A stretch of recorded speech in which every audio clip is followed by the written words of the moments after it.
Well, as school districts head back to school, that means more drivers on the roads for the morning commute. That also means a possibility of more accidents. Sometimes they can be major, too. And Triple Team Traffic's Mike Shields helps you navigate your commute every morning. Yeah, new this morning, he is here with a behind-the-scenes look at the work that goes into cleaning up after a big crash, Mike. Yeah, Fred and Lori, when big crashes happen, they can bring a morning commute to a standstill.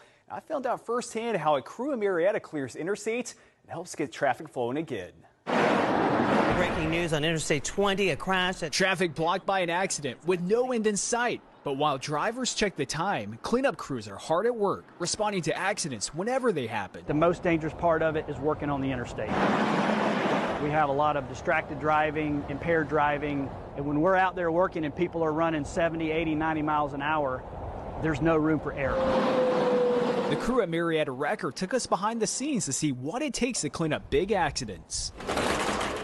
Chop saw, chainsaw, air gun for removing tires and wheels on track trailers, airbag, air hose, electric, air compressor, and 500 gallons fuel tank capacity to deal with spills. And of course, the crew's tow truck, complete with a 50-ton winch. And your crews respond no matter what, day, night, 24 hours a day, 7 days a week, Christmas, your birthday, we're going to be there. When they arrive, the clock starts ticking. Once we get on scene and it has released us, we have 90 minutes to get the roadway open from white line to white line.